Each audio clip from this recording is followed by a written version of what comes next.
नमस्कार व्यूअर्स। और आप सब लोग कैसे हैं? आशा करती हूँ आप सब लोग अच्छे होंगे, स्वस्थ होंगे और मेरा शिव पुराण का पाठ अवश्य देखते होंगे। तो सबसे पहले हम जान लेते हैं कि कल तक हमने कहाँ तक पढ़ा था।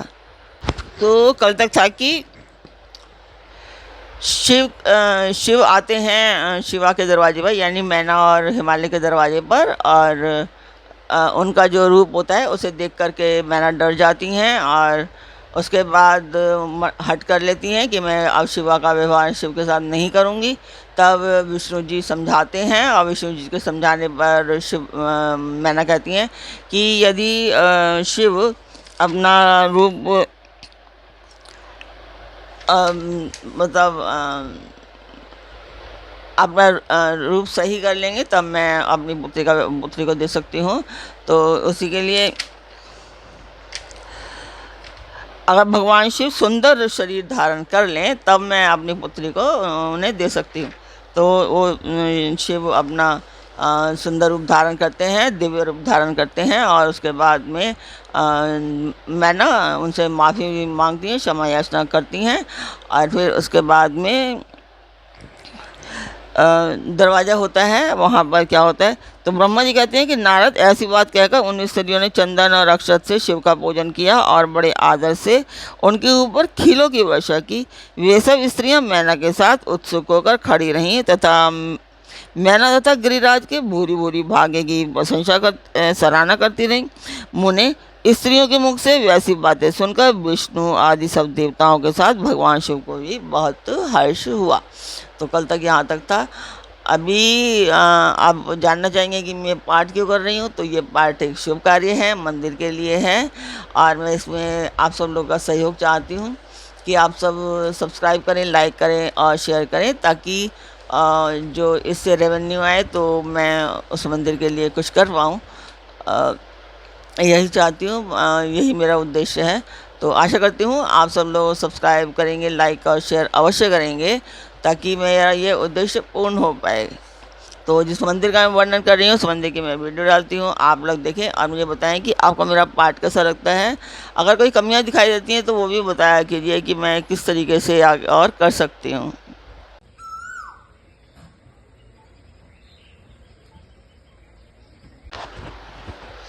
तो मंदिर की वीडियो आपने देखी, आपको मेरा पाठ कैसा लगा ज़रूर बताएं। तो अब हम चलते हैं आज के पाठ पर। स्वागत करती हूँ मैं आप सभी का अपने इस कार्यक्रम शिव पुराण में। तो आज के शिव पुराण के पाठ में है कि मैना द्वारा द्वार पर भगवान शिव का परिछन, उनके रूप को देखकर संतोष का अनुभव, यान ये युवतियों द्वारा वर की प्रशंसा, पार्वती का अंबिका पूजन के लिए बाहर निकलना तथा देवताओं और भगवान शिव का उनके सुंदर रूप को देखकर प्रसन्न होना।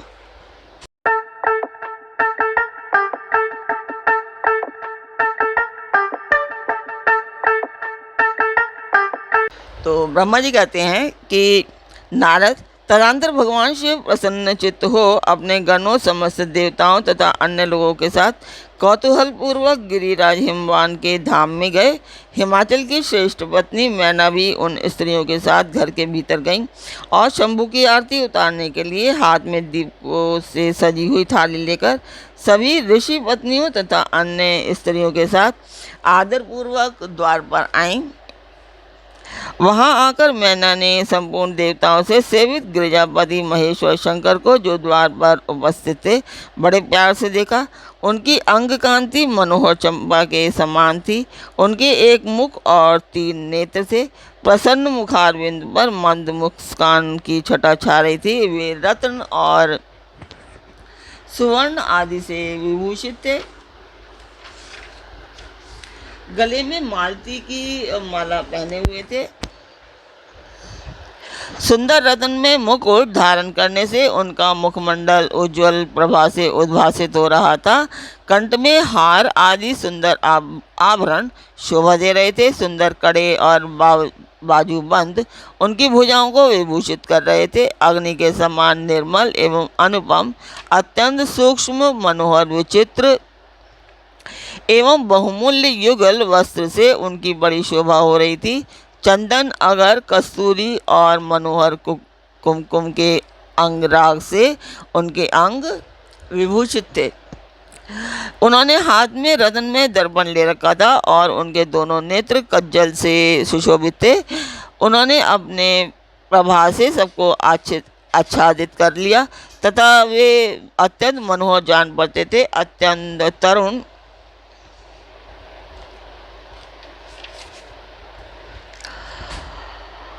परम सुंदर और आभरण भूषित अंगों से सुशोभित थे। कामनियों को अत्यंत कमनीय प्रतीत होते थे। उनमें व्यग्रता का अभाव था। उनका मुखारबिंद कोटि चंद्रमाओं से भी अधिक आह्लाददायक था। उनके श्रीअंगों की छवि कोटि कामदेवों से भी अधिक मनोहारिणी थी। वे अपने सभी अंगों से परम सुंदर थे।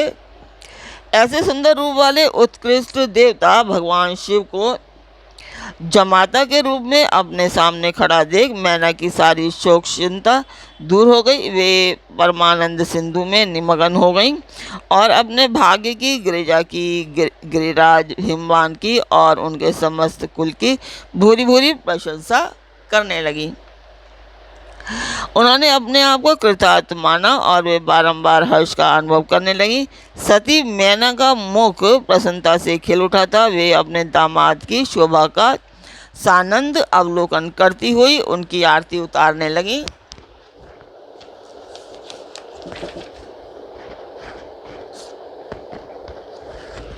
गिरिजा की कही हुई बात को बारंबार याद करके मैना को बड़ा विस्मय हो रहा था। वे हर्षोत्फुल्ल मुखारबिंद से युक्त हो मन ही मन यूँ कहने लगी, पार्वती ने मुझसे पहले जैसा बताया था उससे भी अधिक सौंदर्य मैं इन परमेश्वर शिव के अंगों में देख रही हूँ। महेश्वर का मनोहर लावण्य इस समय अवर्णनीय है। ऐसा सोचकर आश्चर्यचकित हुई मैना अपने घर के भीतर आई। वहाँ आई हुई युवतियों ने भी वर के मनोहर रूप की भूरी भूरी प्रशंसा की। वे बोली, गिरिराज नंदिनी शिव धन्य है, धन्य है। कुछ कन्याएं कहने लगी, दुर्गा तू साक्षात भगवती है। कुछ दूसरी कन्याएं महारानी मैना से बोली, हमने तो कभी ऐसा वर नहीं देखा है और ना कभी ध्यान में ही ऐसे वर का अवलोकन किया है। इन्हें पाकर गिरिजा धन्य हो गई। भगवान शंकर का यह रूप देखकर समस्त देवता हर्ष से खिल उठे। श्रेष्ठ गंधर्व उनका यश गाने लगे और अप्सराएं नृत्य करने लगीं। बाजा बजाने वाले लोग मधुर ध्वनि में अनेक प्रकार की कला दिखाते हुए आदरपूर्वक भांति भांति के बाजे बजा रहे थे। हिमाचल ने भी आनंदित होकर दौरोचित मंगलाचार किया। समस्त नारियों के साथ मैना ने भी महान उत्सव मनाते हुए वर का परीक्षण किया। यानी कि यहाँ पर दरवाज़ा हो रहा है, दरवाजे को कह रहे हैं द्वारोचित। फिर वे प्रसन्नतापूर्वक घर में चली गईं। इसके बाद भगवान शिव अपने गणों और देवताओं के साथ अपने दिए गए स्थान यानी कि वो जन्माश्रम में चले गए। इसी बीच में गिरिराज के अंतःपुर की स्त्रियां दुर्गा को साथ ले कुलदेवी की पूजा के लिए बाहर निकली। वहां देवताओं ने, जिनकी पलकें कभी नहीं गिरती थी, प्रसन्नतापूर्वक पार्वती को देखा। उनकी अंग कांति नील अंजन के समान थी। वे अपने मनोहर अंगों से विभूषित थी। उनका कटाक्ष केवल भगवान त्रिलोचन पर ही आदरपूर्वक पड़ता था। दूसरे किसी पुरुष की ओर उनके नेत्र नहीं जाते थे। उनका प्रसन्न मुख मंद मुस्कान से सुशोभित था। वे कटाक्षपूर्ण दृष्टि से देखती थीं और बड़ी मनोहारिणी जान पड़ती थी। उनके केशों की चोटी बड़ी ही सुंदर थी। कपोलों पर बनी हुई मनोहर पत्र भंगी उनकी शोभा बढ़ाती थी। ललाट में कस्तूरी की बेंदी के साथ ही सिंदूर की बिंदी शोभा दे रही थी। वक्ष स्थल पर श्रेष्ठ रत्नों के सारभूत हार से दिव्य दीप्ति छिटक रही थी।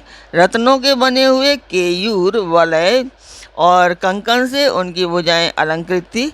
उत्तम रत्नमय कुंडलों से उनके मनोहर कपोल जगमगा रहे थे। उनकी दंत पंक्ति मणियों तथा रत्नों की प्रभा को छीने लेती थी और मुख की शोभा बढ़ाती थी।